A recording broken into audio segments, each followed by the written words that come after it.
I'm Greg DePalma, and you're listening to Prime Sports Tennis with Andrea Leanne on the Prime Sports Radio Network. And on today's show, the 2018 season is underway as Serena made her all-too-brief return in Abu Dhabi. Novak goes down before his season even starts, while Andy and company are still on the mend, which begs the question, what's taking these guys so long to recover? We've got ongoing tournament updates and much more, including your Facebook questions, as Prime Sports Tennis to begin the 2018 season on Prime Sports Network starts now.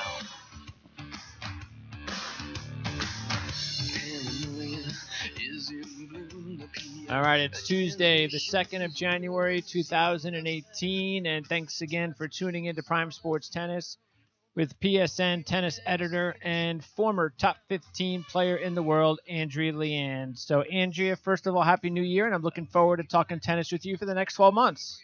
Well, Happy New Year, so am I. I'm looking forward to it. We started off with quite the fireworks before they even got started, with Serena coming back in Abu Dhabi, and everyone was so excited to see the mama back on board with baby Olympia. It was a great sight to see her back there.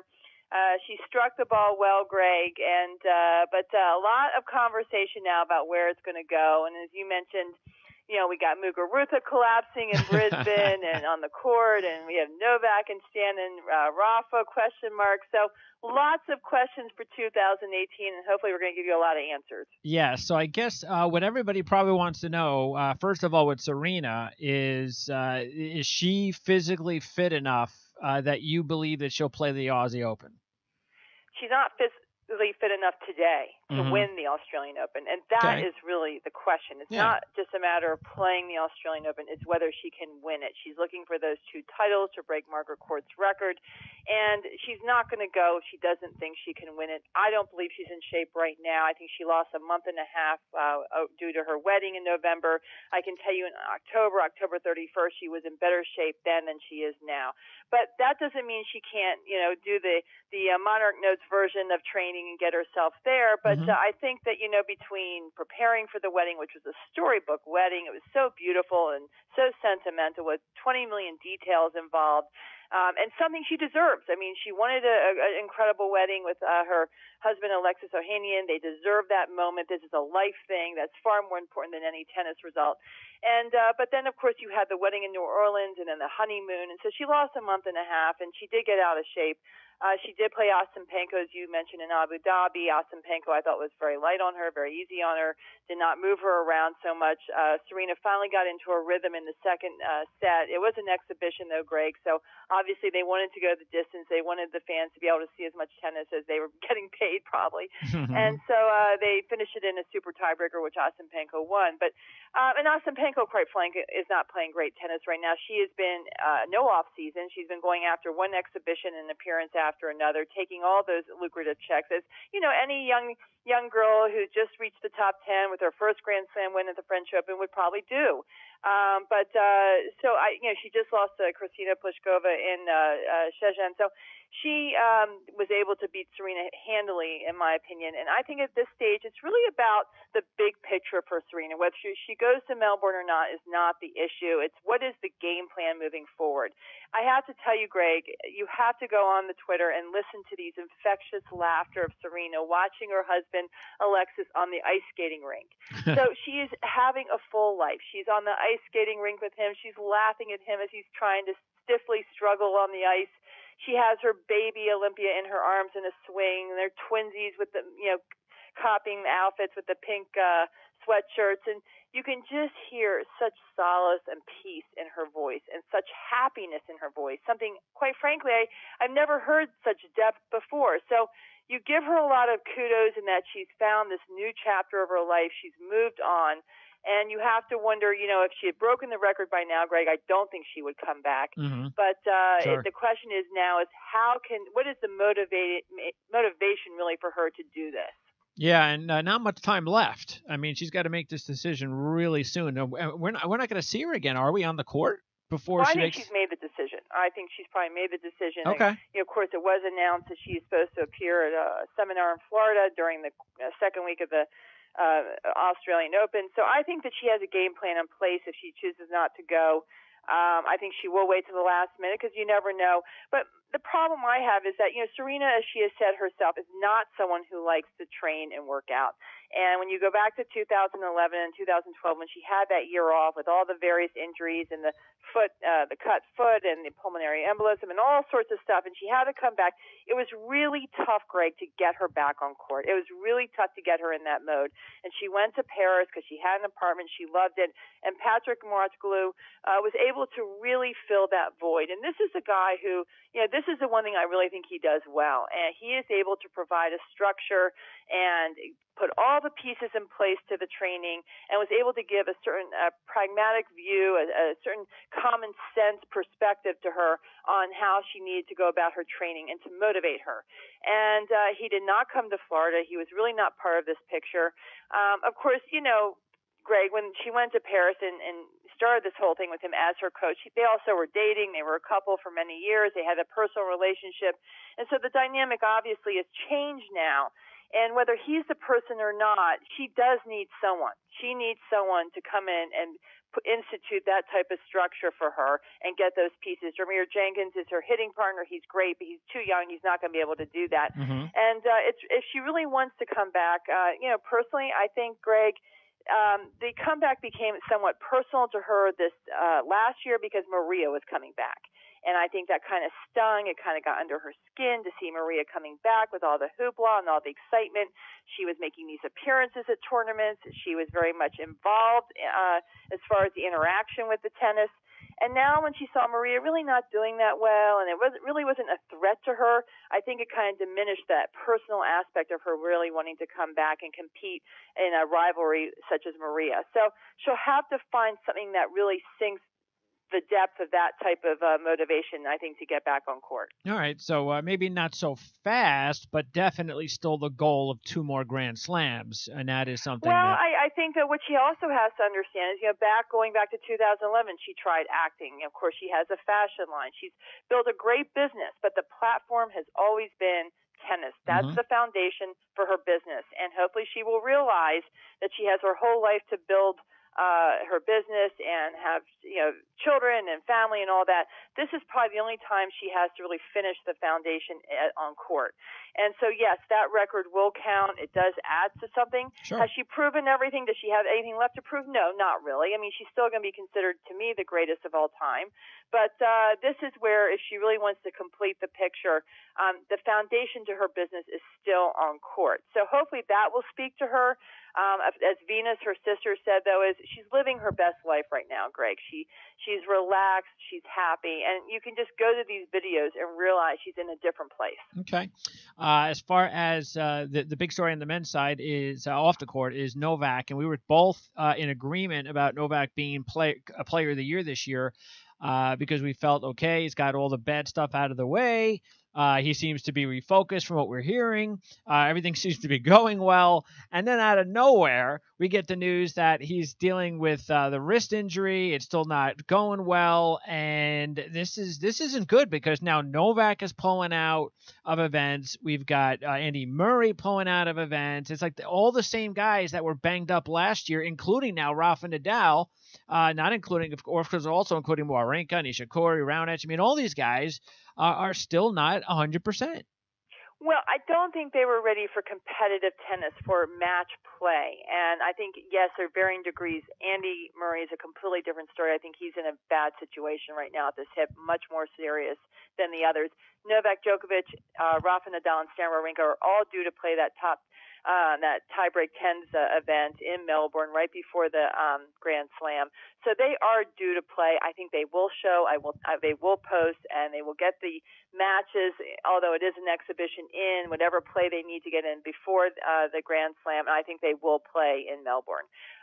Novak came out of the blue with this wrist injury, but I think that is going to be his go-to injury if things are not right, if he's not feeling 100% ready to go and compete. And look, we don't know what is going on with that, but there was no indication of anything, that's for sure. All of a sudden it came out of the blue, and he pulled out of Doha. And so you have to, think that the fact that he has entered this exhibition and he is making the trip, as well as Stan and Rafa, that they will post. I'm not as concerned about them as I am about Andy. And clearly, he pulled out of Brisbane and a very, very long letter on social media to his fans and so forth. Detailing how upset he is with the lack of progress he has made with his hip. He did not choose surgery last year. He was hoping that rehab would help him improve the hip and get it better, but it just hasn't done so. And so now he's going to have to reevaluate. The surgery, though, Greg, is not a great option. It's one of those things that will take him out, that the doctors are not really agreed upon as whether it really will be any good anyway. So you could be looking at a career-threatening injury right now with Andy Murray. Yeah, I mean, are you seeing anything, if you take a look and compare to the injuries from when you were playing to the injuries that we're seeing now today, are you noticing anything different? Are you noticing these players taking longer to get back onto the court? Well, they are. I mean, they're older, though. That should be, put out there, that these are, guys in their 30s. They're playing well past the prime of when my generation played. Usually by the time you got to 30, you were looking at retiring. And now you see these guys playing into their mid-30s. Of course, Roger Federer, 36. And, you're going to have to expect more severe injuries, the wear and tear, the decades on court, and, of course, the fact that it is taking them longer to come back at their standard. So, it's a good with the bad. It's great to see these guys playing longer into their careers, yet you're going to have to take these injuries with it and these long timeouts. I think that there is something, though, about these wrist injuries. We've seen too many, Del Potro, Keys, elbow injury with Djokovic, whether it's this open stance where it puts a lot of stress on the hip and the wrist that was taught so often, especially with Rafa Nadal. Whether it's the strings, there's a lot going on, the complication of all these various different strings and formations of it, adding more spin to the ball and perhaps more vibration up the arm and creating all this extra wear and tear on that wrist. It has some credibility to it, and I think that needs to be looked into. But for me, I think it's really more or less the wear and tear of playing late into your 30s, after 30, where the body just finally wears down. I remember when I played, when you hit 30, it's a new life. It's a new page physically. And it's the training also that's so difficult because you really can't keep up with the same amount of training. We've already heard Venus Williams say she's had to curtail it. She's had to really, maximize the hours she can spend, but she's had to really, focus on putting together a program that at 37 years of age that she can do in a regular basis. So I do think there are a lot of adjustments that need to be made, and you have to rely on the fact that you have the experience in your match tough and you don't need to train as much. But we'll see. We'll see what happens. All right. So do you think there's anybody specific, anyone specific that should be responsible for doing the research though, to trying to find out? Because sports medicine, I think this is in their department. The sports medicine, I think those that are involved with the technique and of the strokes and the string and all the different technological changes in the last 10 years has to be looked at and researched by those who know the game and also know the body. So I'm sure they're going into it. I'm sure they're looking into it. But again, I also think it's a natural changing of the guard too, and injuries. I think we've had a lot of injuries in my generation, but, it just comes to that point where it's time to retire. You just don't want to keep pushing through. But there's many new methods now, Greg, to train.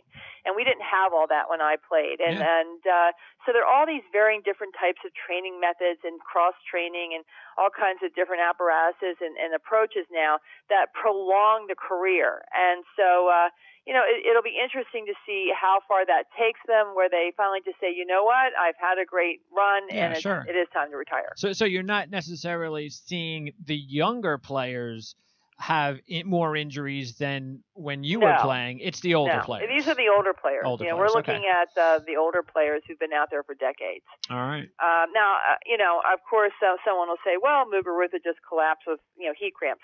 That, to me, is a completely different story and has nothing to do with injury. Yes, but I mean, how can you? I think that the young guard is very healthy. And actually, I think our top 10 are in very, very good shape, quite frankly.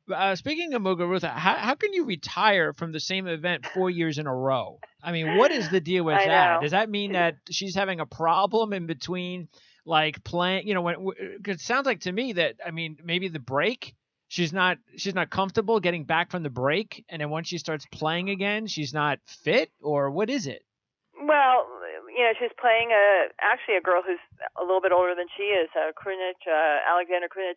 She's Russian-born, lives in Serbia, 5'4", you know, petite young woman, very lithe, light, very fast on her feet, great hands, was able just to put enough balls back in the court. And, you know, the MO's gotten out there about Muguruza. As we mentioned this many times last year. Yep. At half of her events, she either retired or was not able to put in a full effort in the match and lost early. And so here we go again in Brisbane. Last year it was against Cornet, she retired. Then the year before was Lepchenko, she retired. And so she definitely has trouble getting her year started and her body started. I did watch the match, and it was a long match, Greg, and the rallies were long. And Krunic really, really played well. I mean, she played smart tennis and moving Muguruza all over the court, jerking her around, bringing her to net, lobbing over her, and making her work for everything. And I do think what she's exposed to the fact is Muguruza is not a natural fighter. She's still evolving that type of dimension to her game of becoming a great fighter. You know, Serena has it in her. Maria has it in her. Vika has it in her. Muguruza, not so much. She's not the greatest fighter, and so she doesn't know how to. It's not really involuntary. Everything with her is very mechanical. She's not the most athletic, so she works harder for every shot, every point. Doesn't have that athleticism as a lot of them to rely on. And she did put a lot of energy into it, and she did hit the ball well. She wasn't horrendous, but you know, of course, it got to. She was up a set in 5-2, and quite frankly, had the match in hand. I mean, she was controlling the points, but she constantly, Greg, looked nervous, very twitchy, very fidgety, you know, kind of huffing and puffing unnecessarily so, even on the changeover, sitting down there, big, deep breaths, and she just looked stressed to me.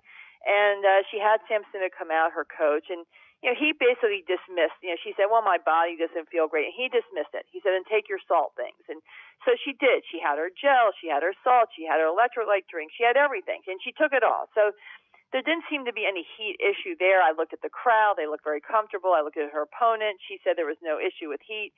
And it did not look like there was a heat issue. So this was a Muguruza internal temperature issue. And to me, it's all about emotion.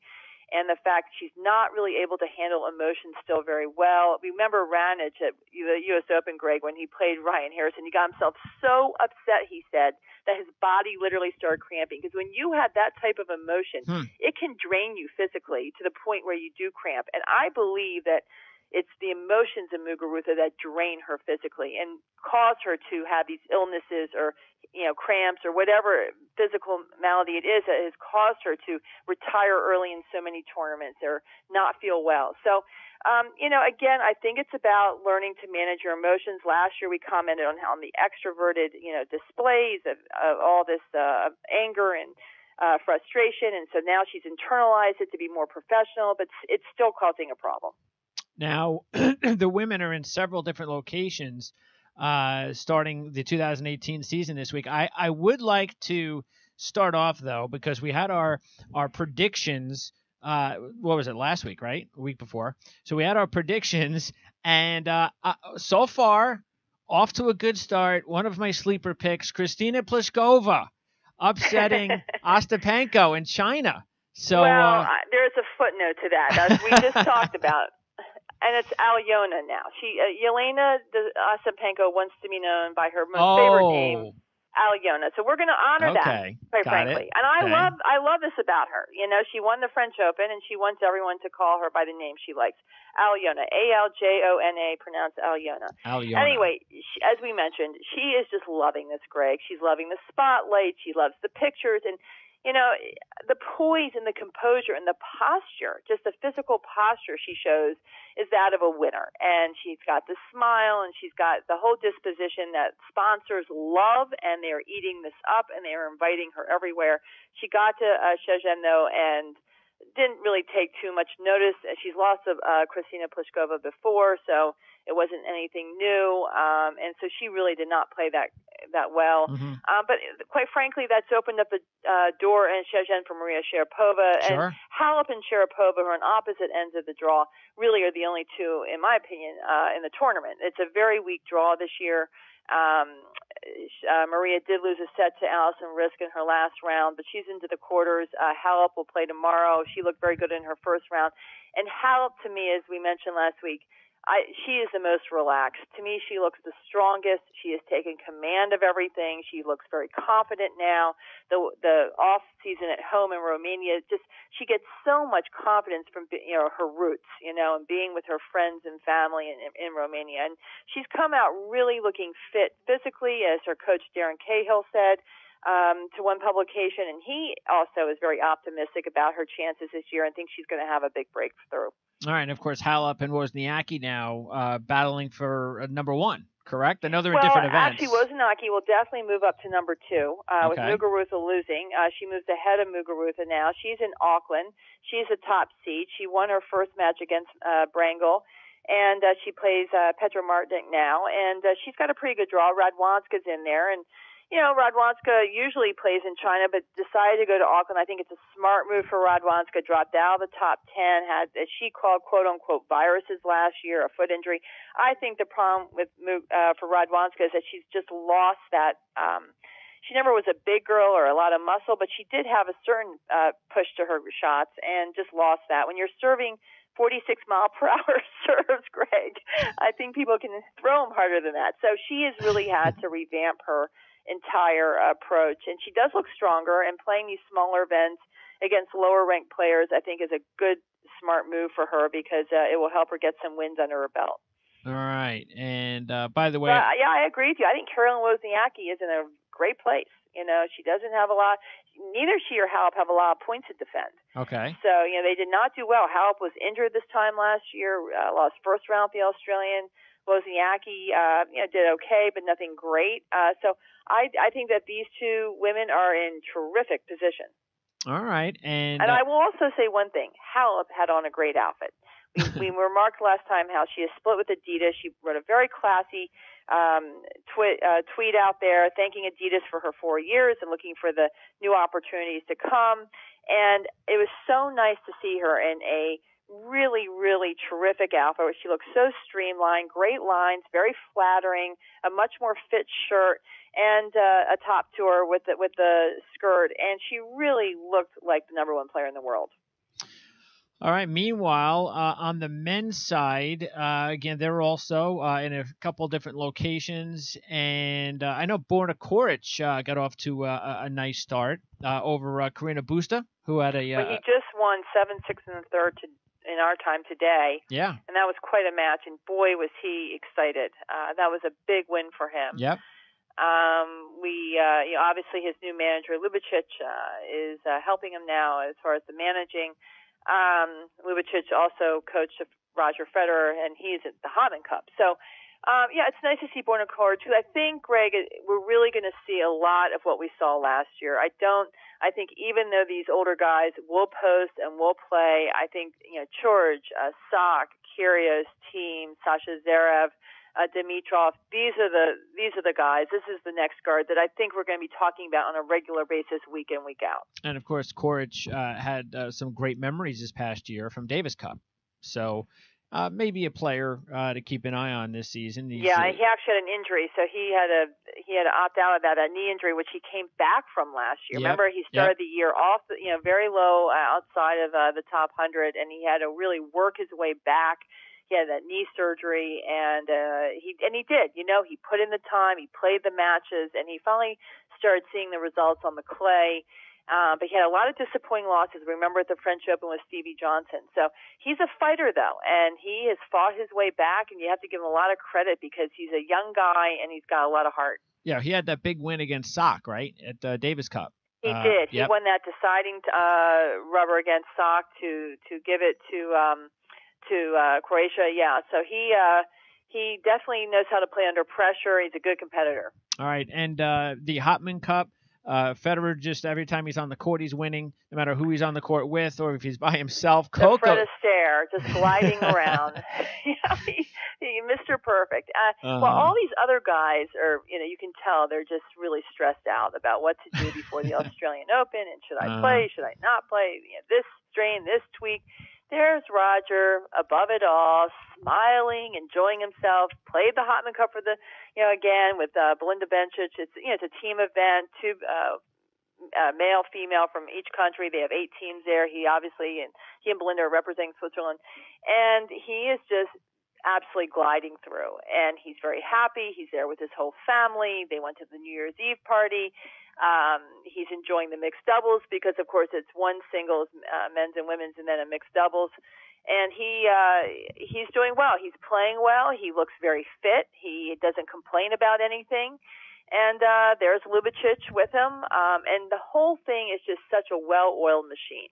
It's so smart and so well put together. And the preparation and the scheduling and the posting, everything goes according to plan. All right, and also Coco is winning. Your girl. She's off to a nice start at the Hopman Cup. And by the way, David Goffin also Goffin, with a nice win. Yes, he beat Sasha Zverev when Germany played Belgium. And but Kerber, who actually scolded Sasha Zverev for being late to practice, says that his New Year's resolution has to be to be on time. He's 15 minutes late to everything, and she's not thrilled about it. Okay. But she was able to come through in the singles. She is looking pretty. I'm going to use a Mary Carrillo word, plucky. She is looking very, very definite about wanting to come back. She looks in better form, and so she pulled through with the singles. They won the mix, so they did beat Belgium. Sock is the only concern, as you mentioned, your girl Coco, who kept me up very late last night because I was watching her match. They were supposed to play Japan. Naomi Osaka pulled out with illness, so they put in an Australian girl, obviously a young girl, just to have the match for the fans. And Coco really had to, make a work of it for herself. A lot of sloppiness, but Pat Cash, her coach, was there. I think they took it with a grain of salt, but she's got some work to do before Melbourne. But she did pull through in that match. Sock actually had to retire in his singles, but because Japan could not post for the mix, they get that point. So they're still in contention for the title. But Jack Sock said he has re-injured his leg, so we'll have to see what that's about.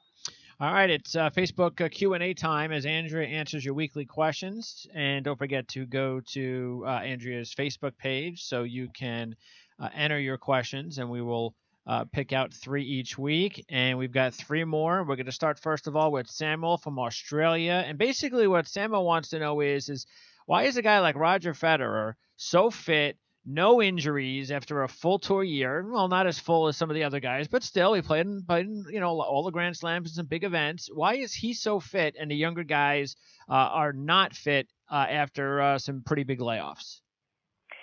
Well, I think that he has just approached everything so comprehensively. And, of course, he did have knee surgery. He was out for 6 months last year, and he has advised Andy Murray, don't come back too early. He played Andy in an exhibition up in, I think, Scotland before the ATP final last year, and saw obviously Andy was struggling. He said, don't come back before you're ready. Mm-hmm. And I think that Roger has no fear. He's able to put everything, everything on the line, knowing he's going to do the right thing. He's going to make the right moves, and he's going to pay his dues, and he's going to take his time. And I think that's what he did last year. He took his time.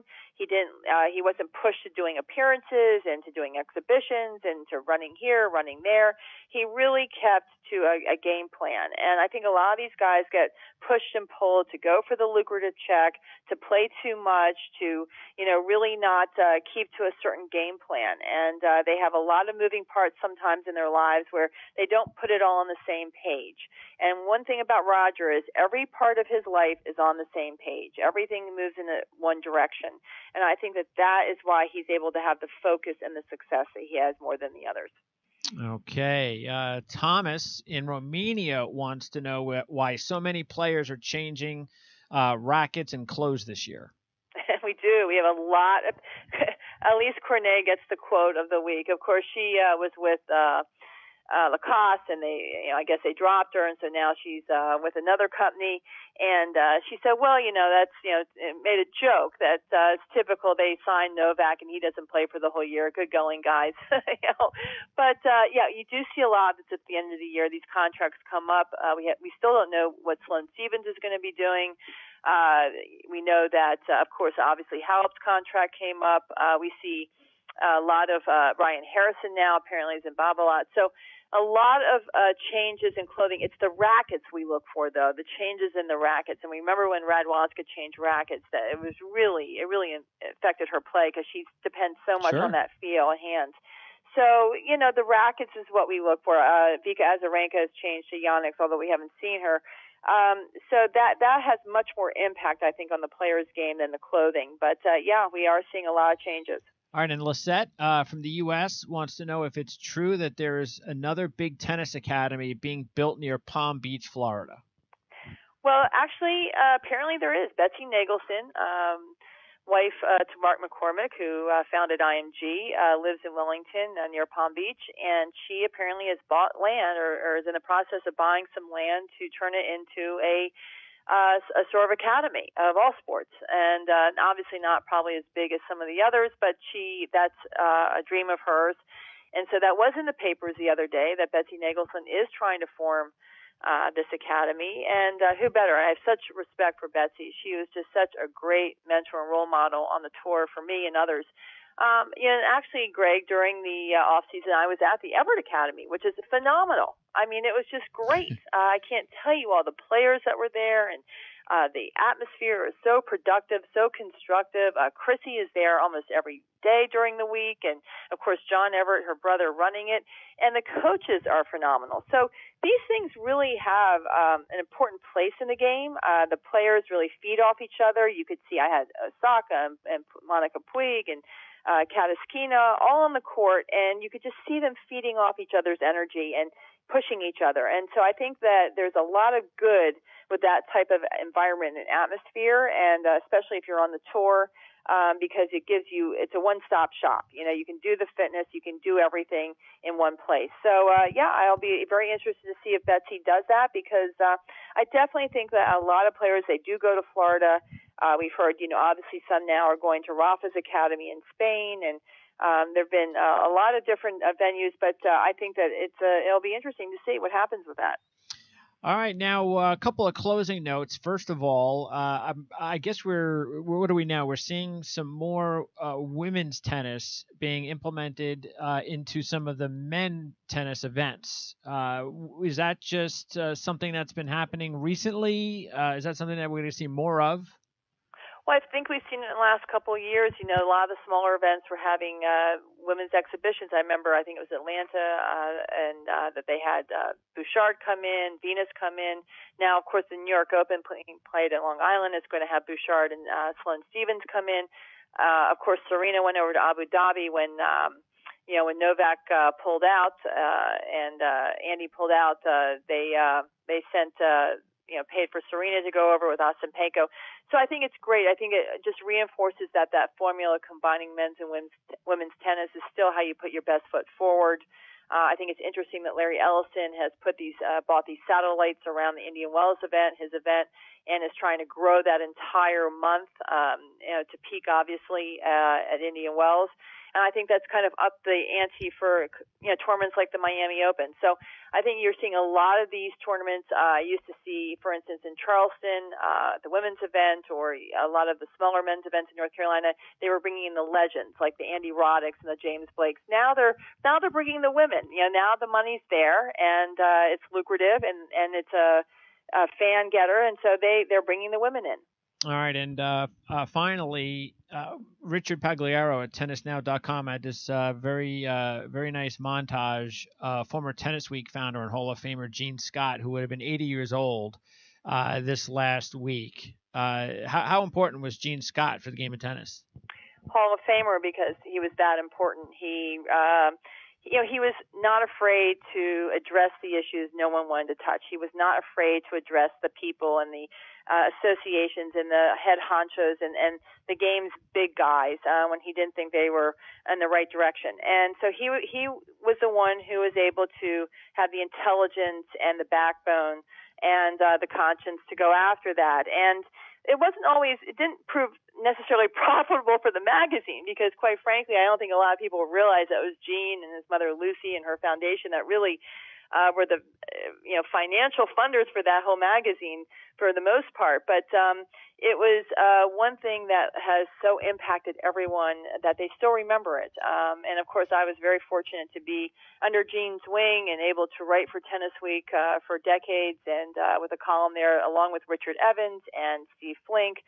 And so it was also a launching pad for a lot of people in the business today who, when they first wanted to get into sports and sports management and tennis, they were able to do so and with Gene and pay their dues and learn everything about the sport until they decided what career path they wanted. So he had a lot of dimension to the role he served in our sport. And he would have been 80 years old December 28th. He died of amyloidosis in 2006. And we tried to keep the magazine going with IMG. But, it's one thing that magazine was just so centered on Gene. And I always felt like, can we grow the other parts? But it was tough to do so because that was really his baby. And it's good that it's remembered with him. But, Richard did a beautiful montage of quotes and a piece on him in remembrance for his 80th birthday. All right, Andrea. Great job as always. One more show before we start talking Australian Open for 2 weeks, but we'll definitely be on, matter of fact, twice next week. We'll have our regular show, and then we'll have our Australian Open preview show in about 10 days or something like that. So, all right, I'll make sure I get you that tweet on Kiki Milanovic and Dominic Thiem, the newest couple. All right. I appreciate that. We got it all on and off court, Greg, for you. Awesome. Thank you. All right, don't forget to check out all our on-demand shows following each live broadcast on Prime Sports Network or on our iTunes and YouTube pages under Prime Sports Network. Make sure to follow us for the entire 2 weeks of the Australian Open as far as our coverage starting again in less than 2 weeks. By the way, speaking of following us, Andrea is going to do her first tweet tomorrow. Let me lower the music. Andrea, you're going to do your first tweet tomorrow. You're going to tweet out at, and by the way, we want people to follow us. You're lowering the music just for this because this is a nerve-wracking moment. I'm not sure about the Twitter, but we'll see. I'm putting more pressure on you. Prime SPTS as in sports, Prime SPTS tennis. So that's our tennis. That's where you can go. You can also just, Andrea's name will be on the Twitter handle, so you can check that out. But she'll be tweeting out tomorrow. Basically just whenever the shows are available. So anybody that wants to listen to the shows on demand, if you can't listen live, this is a great way. You follow us on Twitter. She'll tweet out whenever the shows are available right away. Of course, we'll post it on our Facebook page as well. But this just gives us more access on social media. And I'm looking for this to be fun and light and, humor. I love invoking some humor into the sport because it has a tendency, as Gene Scott would say, to take itself too seriously sometimes. So we want to keep it light and fun, informative, and provocative. And as you said, if there are any haters, we can block them for life, right, Greg? Yes, that's what we are allowed to do, so don't even try it. Block them for life. Yes, thank you. Okay, there you go. You've been warned. All right, once again, thanks for tuning in to Prime Sports Tennis with Andrea Leanne on the Prime Sports Radio Network. We'll see you next week.